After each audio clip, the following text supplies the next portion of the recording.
মার্কিন নেতৃত্বে প্রত্যক্ষ ও পরোক্ষে বিশ্বজুড়ে চলছে যুদ্ধ, সংঘাতে অশান্ত আন্তর্জাতিক রাজনৈতিক পরিস্থিতি। প্রধানমন্ত্রী মোদীর নীতির করার সমালোচনায় সরব সিপিএম রাজ্য সম্পাদক। হো চি মিনের আদর্শ স্মরণে বাম শিবিরের বার্তা। মঙ্গলবার আগরতলার মেলার মাঠ স্থিত সিপিএমের প্রধান কার্যালয় দশরথদেব ভবনে পালিত হল ভিয়েতনামের বিপ্লবী নেতা হো চি মিনের ১৩৭তম জন্মবার্ষিকী।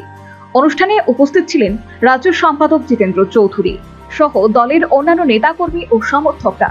প্রথমে হো চি মিনের প্রতিকৃতিতে পুষ্পার্ঘ্য অর্পণ করে শ্রদ্ধা জানানো হয়। পরে সংক্ষিপ্ত বক্তব্য রাখতে গিয়ে জিতেন্দ্র চৌধুরী বর্তমান আন্তর্জাতিক পরিস্থিতি নিয়ে উদ্বেগ প্রকাশ করেন। মার্কিন যুক্তরাষ্ট্র ও ভিয়েতনাম যুদ্ধ স্মরণ করে তিনি বলেন, মার্কিন যুক্তরাষ্ট্রের প্রত্যক্ষ ও পরোক্ষ নেতৃত্বে আজও পৃথিবীর বিভিন্ন প্রান্তে যুদ্ধ চলছে। যুদ্ধ ও সংঘাতের আবহে সাধারণ মানুষ সবচেয়ে বেশি ক্ষতিগ্রস্ত হচ্ছেন বলেও মন্তব্য করেন তিনি। একই সঙ্গে দেশের প্রধানমন্ত্রী নরেন্দ্র মোদীরও সমালোচনা করেন সিপিএম এর রাজ্য সম্পাদক। এই মার্কিন যুক্তরাষ্ট্রের নেতৃত্বে পুনরায় এই পৃথিবীতে প্রত্যক্ষ যুদ্ধ ইরানে করছে, পরোক্ষ যুদ্ধ ইউক্রেনে হচ্ছে, এইভাবেই মানব জাতিকে ধ্বংস করছে।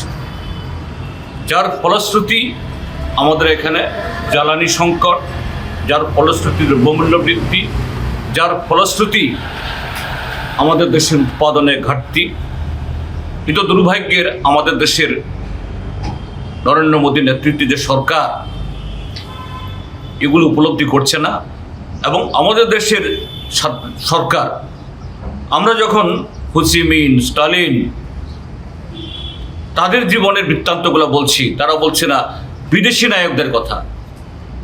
আরে সে বিদেশিদের কাছেই তো আমাদের দেশের প্রধানমন্ত্রী গিয়ে মাথা নত করে গিয়ে আজকে এই দেশের ১৪০ কোটি মানুষের।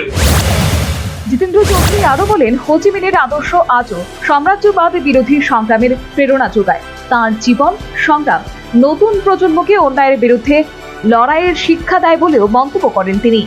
অনুষ্ঠানে উপস্থিত বাম কর্মী সমর্থকদের মধ্যেও ছিল উৎসাহ ও আবেগের ছাপ। Bureau report, news vanguard.